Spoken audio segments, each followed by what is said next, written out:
Hi friends, welcome to కొత్తగా చందమామ కథలు. ఈరోజు మనం పర్రి పర్రి విధాల అనే కథ చెప్పుకుందాం. అనగనగా ఒక ఊర్లో పటాల వర్తకుడు ఉండేవాడు. అతను తరచుగా ఎక్కువ ధరలకు కొని తెచ్చిన చిత్రపటాలను తక్కువ ధరలకు అమ్మాల్సి వస్తూ ఉండేది. ఒక్కొక్కసారి పటాలు ఎంతకీ అమ్ముడుపోక నిలవ ఉండిపోవడం వల్ల విసుగు పుట్టి తోచినంత ధరకు ఇచ్చేస్తూ ఉండేవాడు. అది నష్టానికైనా సరే, ఎంతకైనా సరే విడుదల చేయడానికి సిద్ధపడినా పటాలు కొనేవాళ్ళు అభిమానం చేతనే తీసుకుంటున్నట్టు కనిపించేవాళ్ళు. అంటే ఆ పటం మీద ఇష్టం కాకుండా అతని మీద జాలితో అన్నమాట. ఒకసారి ఆ వర్తకుడు ఒక పుణ్యస్థలానికి వెళ్లడం తటస్థించింది. అక్కడ పురాతన వస్తువులు విక్రయించే అంగళ్ళు ఉన్నాయి. వాటిని చూసుకుంటూ వస్తూ ఉండగా ఒక దుకాణం మీద ఉన్న ఒక చిత్రపటం అతని దృష్టిని బాగా ఆకర్షించింది. అది నీటి రంగులతో చిత్రించిన ఒక అద్భుత చిత్రం. ఆ చిత్రం ఎవరో గొప్ప చిత్రకారుడు తయారు చేసిందై ఉండాలి, కానీ సామాన్యుడు వేసింది మాత్రం కానే కాదు. అయితే ఆ పటం మీద ఎటువంటి పేరు లేకపోవడం వల్ల దాన్ని ఎవరు వేశారో తెలియరాలేదు. ఏమైతే అదైందనుకొని వర్తకుడు ఆ బొమ్మ వెల ఎంత అని ఆ దుకాణదారుణ్ణి అడిగాడు. అందుకు ఆ దుకాణదారుడు ఇలా చెప్పాడు: అయ్యా, ఈ పటం చూసిన వాళ్ళందరూ ఇది అచ్చం రవివర్మ గీసిన పటంలాగా ఉన్నది అని మెచ్చుకుంటున్నారు. అయితే పటం మీద ఆయన సంతకం లేకపోవడం వల్ల ఎంత ధర అని నిశ్చయించడానికి వీలు లేకుండా ఉంది. చిత్రకారుడి సంతకం లేదు కనుక 5 రూపాయలు మాత్రమే చెప్తున్నాను. మీకు ఇష్టమైతే ఇప్పుడే తీసుకుని వెళ్ళిపోవచ్చు అన్నాడు. చిత్రకారుని సంతకం లేదు అనగానే వర్తకుడు ఆలోచనలో పడ్డాడు. అప్పుడు దుకాణదారుడు మళ్ళీ ఇలా అన్నాడు: నేను ఈ పటం బొంబాయిలో కొన్నాను. వారం రోజుల్లో మళ్ళీ అక్కడికి వెళ్దాం అనుకుంటున్నాను. అక్కడ వాకపు చేస్తాను.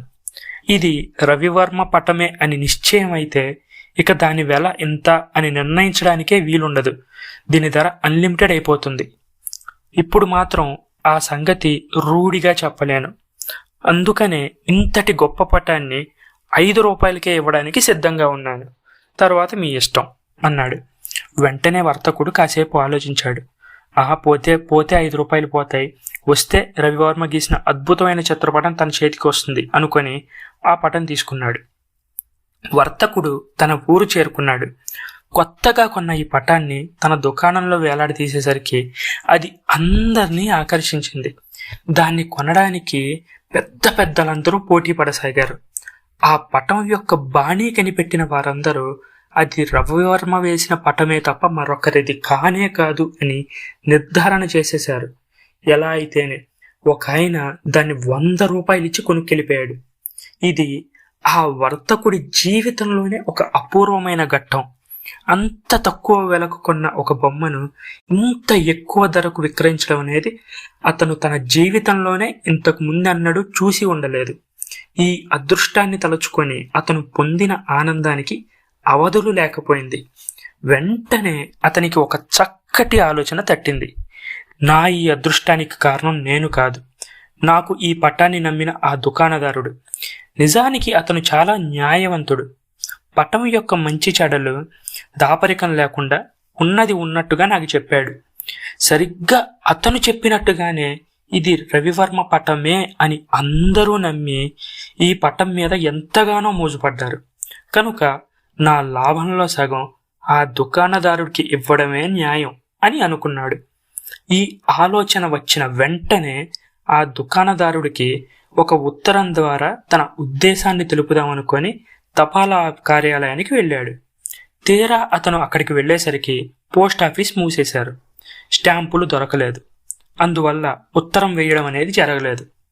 మరునాడు తెల్లవారుజామున అతనికి ఈ సంగతి మళ్లీ జ్ఞాపకం వచ్చింది. ఆ దుకాణదారుడికి ఉత్తరం రాయడం పిచ్చి పనిలాగా దోస్తుంది. ఇది రవివర్మ పటమే అన్న సంగతి అతనికి తెలిసే నాకు విక్రయించాడు, కానీ తెలియకపోలేదే. కనుక లాభంలో సరిగ్గా అర్ధభాగం ఎందుకు ఇవ్వాలి? నేను 10 రూపాయలు ఇస్తాను, సరిపోతుంది అనుకున్నాడు. తరువాత ఈ మాట వెనక పెట్టి మళ్ళీ తన పని తను చూసుకోవడం మొదలుపెట్టాడు. మళ్ళీ ఒకసారి పటం సంగతి జ్ఞప్తికి వచ్చింది. ఈసారి అతని మనస్సు మళ్లీ కలవరపడింది. నేనా దుకాణదారుడికి 10 రూపాయలు పంపితే కీడు చేసిన వాడిని అవుతాను. ఎలా అంటే, ఈ 10 రూపాయలు తన వద్దకు చేరితే తన దగ్గర సరుకు కొనే ప్రతి ఒక్కరూ నాలాగానే ఉదారులై ఉంటారని, న్యాయము ధర్మము పాటించి డబ్బు పంపుతూ ఉంటారని అతను భ్రమపడతాడు. ఆ భ్రమ అతనికి లేనిపోని ఆశలను కలిగిస్తుంది. ఆశ దురాశగా మారి అది చివరికి అతనికి దుఃఖాన్ని కూడా కలిగించవచ్చు. అందుచేత 10 రూపాయలు కూడా అతనికి పంపడం మంచిది కాదు అని నిశ్చయించాడు. ఆ తర్వాత పోని 10 వద్దులే, అతని మేలు కోరి 5 రూపాయలు పంపుతాను. అప్పుడు నేను చేసిన పని కేవలం స్వలాభం అని కూడా అనిపించుకోదు అని మనసులో అనుకున్నాడు. ఆ మర్నాడు అతను దుస్తులు వేసుకుంటున్నప్పుడు మళ్ళీ ఈ సంగతి జ్ఞాపకానికి వచ్చింది. ఈ సంగతి గుర్తొచ్చిన వెంటనే అతను, లక్ష్మి నన్ను కోరి వరించింది, అందుచేతనే ఆ పటం ఎక్కువ వేలకు నా వద్ద విక్రయమైంది.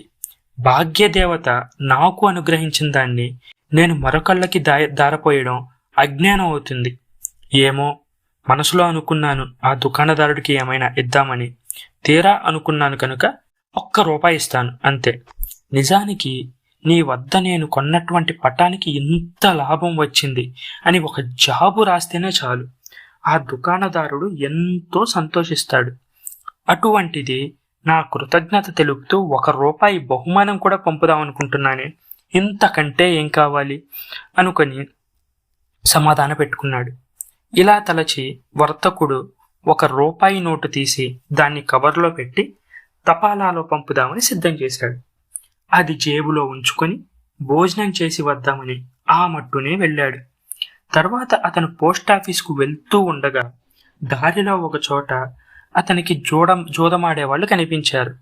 అతనికి దుర్బుద్ధి పుట్టింది. జూదంలో కూర్చున్నాడు. సొమ్మంతా పోగొట్టుకున్నాడు. చిల్లర కూడా మిగలలేదు. నిస్పృహతో లేచిపోతూ జేబు తడుముకునేసరికి అతని చేతికి కవర్ తగిలింది.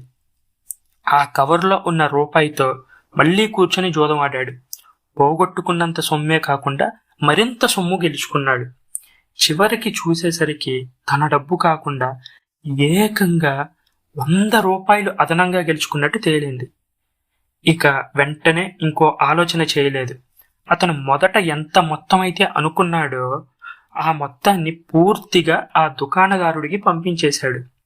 అతను సద్బుద్ధితో ఆ దుకాణదారుడికి పంపదలుచుకున్న 1 రూపాయి చివరికి ఆ వ్యాపారిని జోదంలో ఎక్కువ డబ్బులు గెలుచుకునేలా చేసింది. ఈ కథ మీకు నచ్చినట్లయితే దీన్ని లైక్ చేయండి, మీ ఫ్రెండ్స్ అందరికీ షేర్ చేయండి. అలాగే మన ఛానల్ని సబ్స్క్రైబ్ చేసుకోవడం మాత్రం అస్సలు మర్చిపోకండి. Thank you friends.